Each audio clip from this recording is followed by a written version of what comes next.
Manufacturers Cup then here for the Gran Turismo World Finals, and here is how the grid lines up. Top three places occupied by the top three teams in the standings. Porsche with the most to gain in this one. They line up in pole position, an opportunity for them to score 12 points. Angel Nostroza heading their charge. Mazda in second place. Ryoto Kokubun is behind the wheel for that team with Subaru, and Kilian Drumont in third place. Fourth position, Mikołaj Sejak in the Nissan. Could he be the disruptor here today, with McLaren's Jay Murphy in fifth position?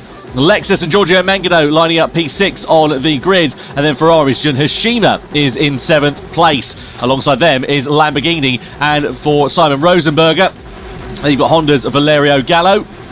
10th place, Mercedes-AMG and Noah Lanuza, the Frenchman. He was unlucky in LA, if you remember, ended up on the deck at one point. Adriano Carrazza lines up P11, and BMW Seiya Suzuki is in 12th position on the grid. So medium tyres then, 7 laps here at this Sardinia circuit. Jimmy, how do you see this one playing out? Yeah, I mean, I foresee some sort of move down at T1. It's a long drive down to them. We do have a rolling start, which does tend to spread the field out a little bit, but I think it's long enough that the slipstream action is going to start coming into play, and someone like Kokubun maybe might have a fancier move from T1. I mean, like, to be honest, between the top three, they kind of need to keep it clean. That's what they're thinking now, because any mistake here puts them on the back foot for that grand final. Yeah, no doubt about it. You've got to really minimise the mistakes, especially there's now this critical juncture. As you get later on, of course, into the evening's worth of races, there's fewer opportunities to right any of the wrong. So one mistake here could be absolutely critical. You guarantee these teams, these drivers, they're going to be leaving nothing on the table here tonight as the crowd awaits.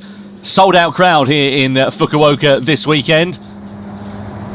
And they'll be keen to see what is going to happen and who, of course, is going to claim the crown of the Manufacturers Cup. Let's get ready to go racing. Race 3, then, is underway here in the Manufacturers Cup at the Sardinia Road Circuit. Porsche leading Mazda, leading Subaru as they come down in towards the first corner. Don't think we'll see any dive bombs down in towards turn 1, but we will see a pull out of the slipstream there for Mazda, as well as Subaru coming under pressure as well. No moves being made in towards that first turn as expected, but around the sort of second part of this opening lap, we should start to see drivers who are getting their elbows out as they start getting some heat into the tyres and the brakes, crucially.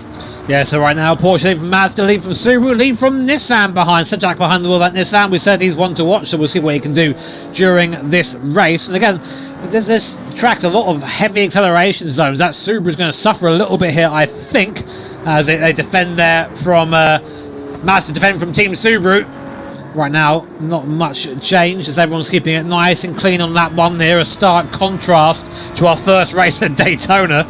On board now with that GTR and Sejak. Yeah, Sejak knows a thing or two about how to play these races calm and cool. You can see Mazda there just putting some pressure on Porsche at the sharp end of this one, coming down towards the left-hander. In the mirror there, you can see also Lexus as well. Behind the wheel of that is Giorgio Mangano at the moment. Of course, Lexus former champions as well in the Manufacturers Cup. Let's see whether they can spring a few surprises with McLaren very close in tow. Through the sweeping left and right-hander before we come in towards the next big braking zone on this first lap into this left-hander. Lamborghini and Mercedes under investigation for a collision then on this opening lap. Let's see whether they've been deemed to be the aggressor or the innocent party. Yeah, Gallo there making a move on the Ferrari drive up to P7. Goes Valerio Gallo, past champion, Nations Cup champion. Honda not looking so strong though this time out, but I'm sure looking to try and make as best as he can the situation. Meanwhile, we're with Nissan and Sejak going down towards T1. Big overspeed on the Subaru that goes defensive. Drumont there keeping the car just on the line. Very nice defensive driving there, but you could get the impression that Sejak they can smell blood in the water.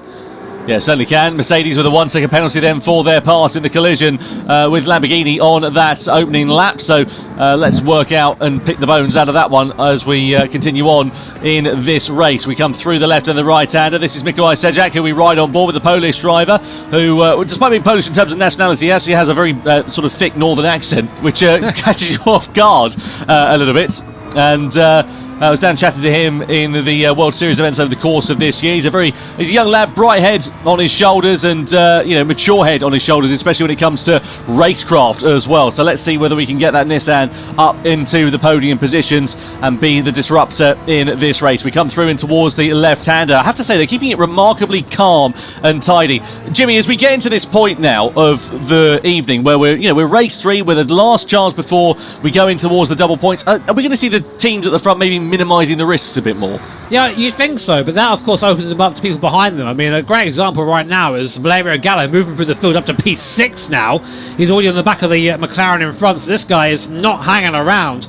And as you see now, Sejak is all over the back of a Subaru. Subaru really fast as a Mazda mistake there from Mazda and Kokubun. And now that has just given the cars behind an easy run down towards T1 and Porsche with Inestrosa at the wheel. A bit of breathing room. So here we go then down towards T1. We're on board with Sejak. Looking at the back of that BRZ there. Struggling in the straight line. It's now the time we'll see the Polish driver strike. Looks at the outside line. Not quite close enough to anything there. But, well, these guys really getting bunched up now. You were saying they're taking it easy, so I'm not sure they are. The defensive line there for Inestrosa. I think he got a poor run off the final corner, which compromised him down into turn 1. The problem is, though, what he did was it bottlenecked up. It sort of concertinaed up through that first turn, and you can see how close they are now running nose to tail. I mean, it was close going into there, but it's certainly closer now as we come in through this first sector. Inestrosa actually had a great run off the last corner because that Mazda's just an absolute bullet in a straight line. Meanwhile, a bit further down the field. So here is a replay. Oh, this is what happened with Mercedes and Lamborghini on the opening lap. Oh, it's a great move. Yeah, if you forget where the brake pedal is, brilliant. Which he did, unfortunately. So yeah, I can understand the penalty there. But yeah, so yeah, Inestrosa's got a weird dynamic here where he's really quick in mid-corner with his Porsche, but it seems to, up against that Mazda, which again, a bit of a bullet. It's not, sorry, just in the background there, Subaru having to defend, and then in its place goes up the inside of the Mazda. The Mazda caught napping, so Subaru and Drumont there just absolutely picking the pocket of Kokubun, down 2 places. Sejak also up a place, up into P3. Oh, and now they're side by side as Gallo tries to get involved as well. Yeah, this is now all starting to kick off, isn't it? We're sort of getting towards the mid stages of this race, and all the while they start squabbling, that is music to the ears of Angel Inestrosa. He's leading the race. Half a second is the advantage. If they continue battling like this, it will give them a chance to break away. So this is ideal, really, because the Subaru is not fast down the straight, so it's now going to be the cork in the bottle for the cars behind. So that, as you say, sort of gives Inestrosa a little bit of breathing room. On board with the Mazda now. Look at the speed of this thing down the straight. In the draft Nissan, they're going to both going to try and get by the Subaru. Are they going to go 3 wide? Not quite. They're thinking about it.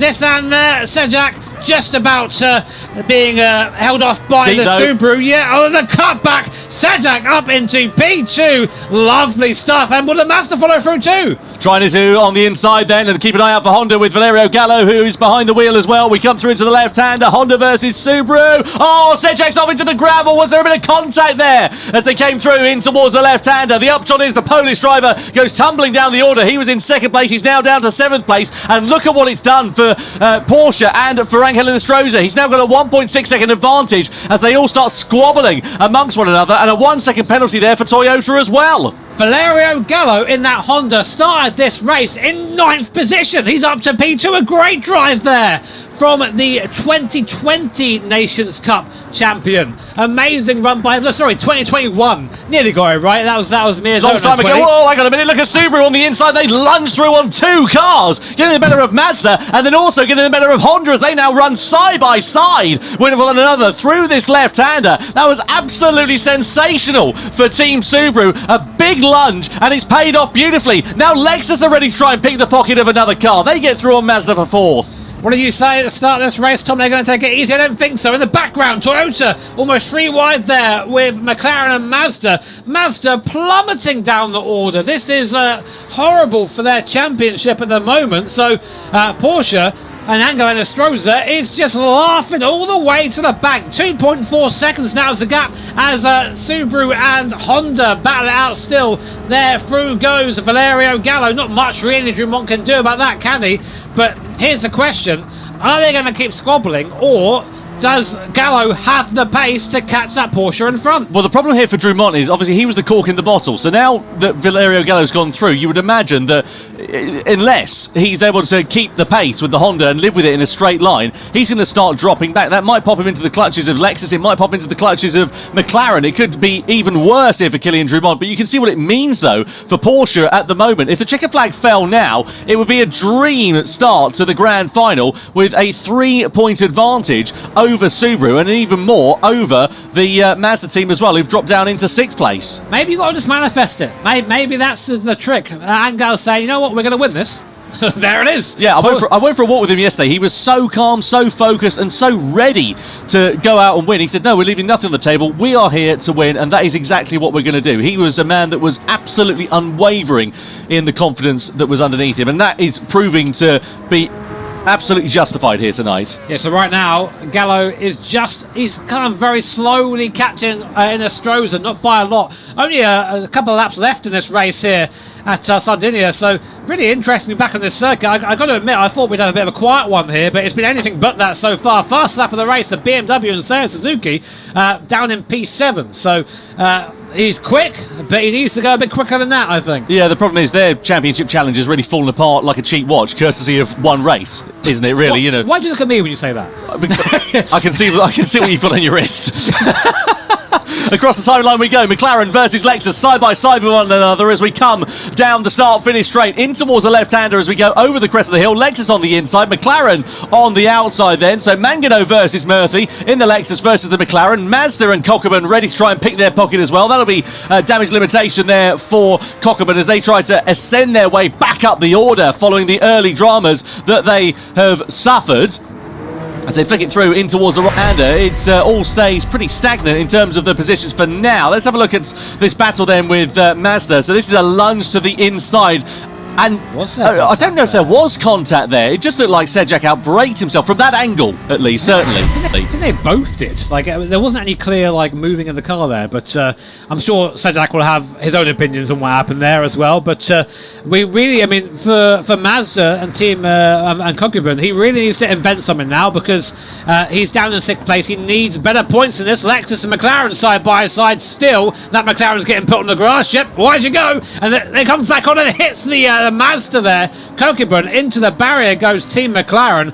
I mean, there's a saying in karting which is outside of suicide, and he tried it there and he got shown the door, didn't he? Yeah, not ideal at all there for the team, and good for Mazda. At least they're able to take profit of that position. We go through into the left-hander. That's where the penalty zone is, by the way. So if you do see any drivers picking up the penalties, that's where they will serve them. So here are the point standings. You can see there Porsche would be leading the way by 3 points. Then there will be a tie for second position between Subaru and Mazda if the checkered flag fell now. Still a fair gap to Nissan behind there as well. We now begin the last lap of action though, and what a dream drive this has proven to be for Angel Enestrosa so far in this race. Again, he's just looked calm, controlled and comfortable, as have the entire team here tonight. They've just been absolutely unfathomable. They have really, really good performance so far from this man Angel Enestrosa in that Porsche. Just he's had a bit of luck go his way, we must say, but he's driven very well at the front.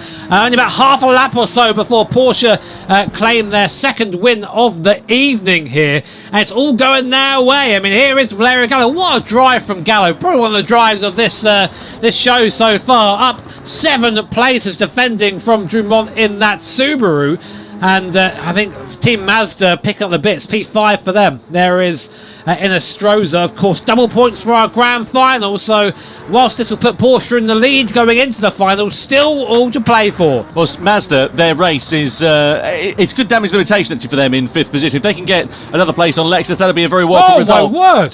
So that AMG did the same trick and came out of nowhere. Nearly took out 2 cars. What are they doing in that AMG? Yeah, that circuit is a bit of a legendary place for a dive bomb at this Sardinia road course, and well, no surprise that we're seeing it here, especially on the final lap, as a bit of impatience gets the better of some of the drivers. But Porsche have kept their calm, they've kept their nerve, and they've kept their cool. Angel Enestrosa is going to power Porsche to victory for the second time here in the Manufacturers Cup. They flick it through the right-hander, and they will take the checkered flag. A penalty for Lexus means that Mazda will elevate themselves up into 4th place, and then subsequently get 2nd place in the standings into the final race. But Porsche takes victory ahead of Honda and ahead of Subaru in 3rd position. Then Mazda now up into 4th place with Lexus down into 5th, with 3 abreast there between AMG, McLaren and Nissan to the checkered flag as well. But what a fantastic drive for Team Porsche, and what confidence they will have going into the grand final. Man, you see there, you start to get an inkling at this point if you're Angel Enestrosa. You're thinking, you know what, maybe this is the year. This is the year. Was it 2019 the last time they won an event, Porsche? I don't think it was that long ago, but it's just amazing to see.